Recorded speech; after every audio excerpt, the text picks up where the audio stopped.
Hello, and welcome back to another Sergmanx video. Today's video, I'm here to talk about fake games. As I'm holding here in my hand, we have Pokemon Dark Energy. So I'm going to show off a bunch of these fake games, and we're going to see if they're good or not. So let's get into it. Gen 2, when it comes to Pokemon, still has some of my favorite games in the franchise, such as Pokemon Gold, Silver, and Crystal. So when my brother got me this ROM hack, this Pokemon Dark Energy, when I popped it in, I was pleasantly surprised that it is a ROM hack based off those games. And here it's quite different from your typical Pokemon adventure. Instead of collecting 8 badges throughout the region, you travel through this world. While you are collecting Pokemon, you're actually seeking out these different orbs, and you're trying to uncover a mystery that caused the destruction of the world almost 1,000 years ago. But the gameplay is still Pokemon at its core, and I'm okay with that. And of course, with this being a ROM hack, there's been some good quality of life features. So your character now has the running shoes, and it seems like each of the Pokemon has its own unique icon in the menus in comparison to how Gen 1 and Gen 2 handled that, where it just took a basic design and just a lot of Pokemon shared it. But this is quite a good time so far. I'm not that far into it, and I'm going to play more of it. Alright, so Pokemon Dark Energy is pretty interesting. Now let's move on to something a little bit more risque, I should say, with Pokemon. And let's get into it. Oh boy, Pokemon. I sure like me some Pokemon. Alright, let's see what we have here in this ROM hack. Nothing seems quite different so far. This looks like Pokemon Red. And, oh, Lickitung, what's...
Alright, so this wasn't a very appropriate ROM hack for the little younglings, but this next one I have here, Pokemon Ash's Quest, might change that. Let's get into this one. Are you a big fan of the Pokemon anime? Well, I have the ROM hack just for you, Pokemon Ash's Quest. In this ROM hack, you follow pretty much most of the major events from the anime, such as the wild Spearow attacking you as you leave Pallet Town. Oh, and stealing Misty's bike, because we can. And seeing the mystical bird Pokemon that we wouldn't find out who it is until Gen 2. And then when we get to Viridian City, you see the 4 legendary Pokemon, such as Articuno, Zapdos, Moltres, and of course Arcanine, you know, the coolest legendary Pokemon. Coming across Team Rocket in Viridian Forest, and look, you can see Meowth there, and many more, so this is definitely worth checking out. I like what I see so far. So a very interesting twist in following the plot of the anime. It's like Pokemon Yellow, except it goes further than what Yellow was trying to achieve. But now, let's move on to the Sega Genesis. And our first game we have here, Shadow the Hedgehog. Shadow the Hedgehog in Sonic the Hedgehog. This is a pretty cool ROM hack. You basically just play as Shadow in Sonic 1, and he comes with a couple of abilities such as the homing attack, which is quite nice. It changes up the game a little bit versus just having Shadow in with basically doing only what Sonic does. And of course he can spin dash as well, which is quite neat. And you're just basically playing through Sonic 1. There's really nothing too crazy about this ROM hack, but it's very well made, almost like this could have been like an official product by Sega. So yeah, Shadow works very well in this game.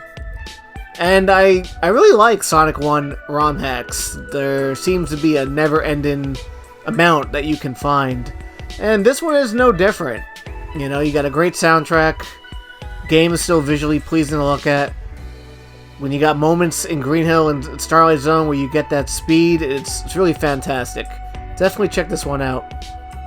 Now this isn't much different from Sonic 1, which I'm okay with, but playing as Shadow and playing it kind of differently with the homing attack is pretty cool. So this is awesome.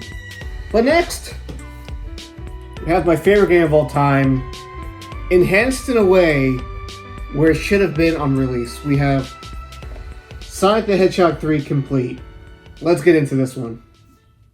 When it comes down to playing games or ROM hacks on original hardware with Sonic 3, this is the best you'll get. Sonic 3 Complete is definitely a necessity if you're a big fan of Sonic 3 and Sonic & Knuckles. This truly makes the game feel way more complete than locking on the cartridges together. And I gotta say, this makes my favorite game of all time even better. Like, I'm really impressed with how they handled this. There's a lot of different customization features you can do within the menu. If you want to hear the Sonic 3 mini-boss theme through the entire game instead of the Sonic & Knuckles one, you can. Same thing with Knuckles' theme. I always preferred his theme song in Sonic 3 to Sonic & Knuckles, and they brought back the Big Arm boss fight for Sonic at the end of Launch Base Zone Act 2, which was cut out in Sonic 3 and Knuckles. Only Knuckles got that fight. And they really transitioned Launch Base Zone Act 2 into Mushroom Hill Zone Act 1 perfectly.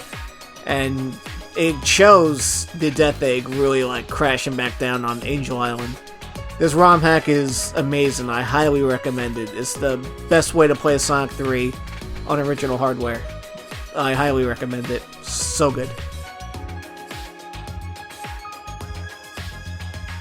Yeah, so this game basically just makes Sonic 3 the way it was intended to be. So this is awesome, and the fact you can play it on Genesis hardware is even more amazing. Obviously, there's better ways to play Sonic 3 on the PC with Sonic 3 Air, but can't go wrong with Sonic 3 Complete. Next up, well, oh, how do you feel about Sonic the Hedgehog 4 on Super Nintendo? Let's get into it. Sonic the Hedgehog 4 on Super Nintendo. This is way better than Sonic 3. Sonic 3 who? Sonic 4 is where it's at. Look, Mario makes a cameo in this game. Did Mario make a cameo in Sonic 3? I don't think so. And look, you can bounce off mushrooms in this game. Like, this is actually Mushroom Hill Act 3. Like, this is what this game is. Sadly, no, it's not. It's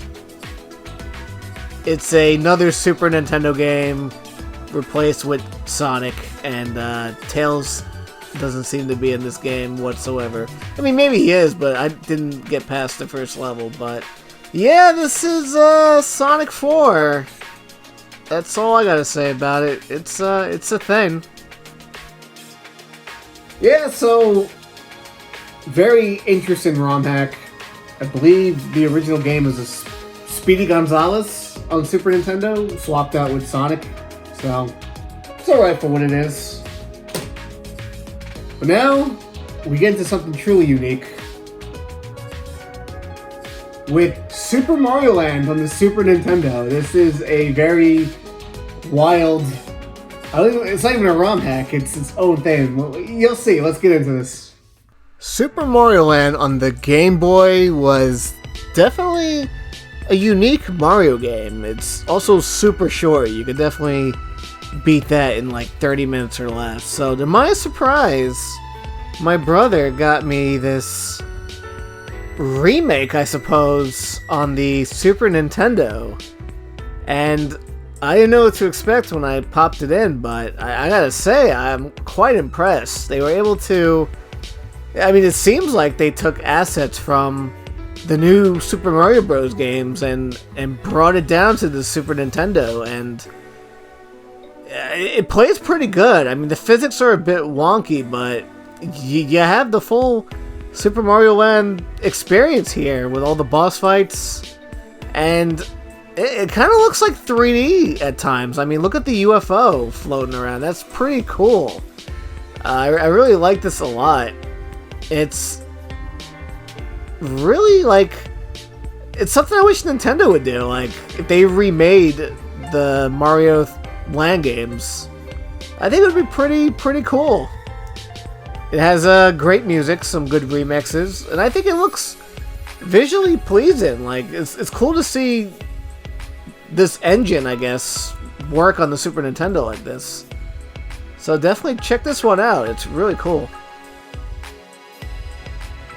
Yeah, I mean, this is quite good. I was actually pleasantly surprised. The physics could be a bit better, but for what it is, it's not bad. I had a good time with it. Last but not least, I actually made a video covering this a while ago, but I figured I'd be more serious about it and talk about GoldenEye with Mario characters. So let's talk about this for a little bit.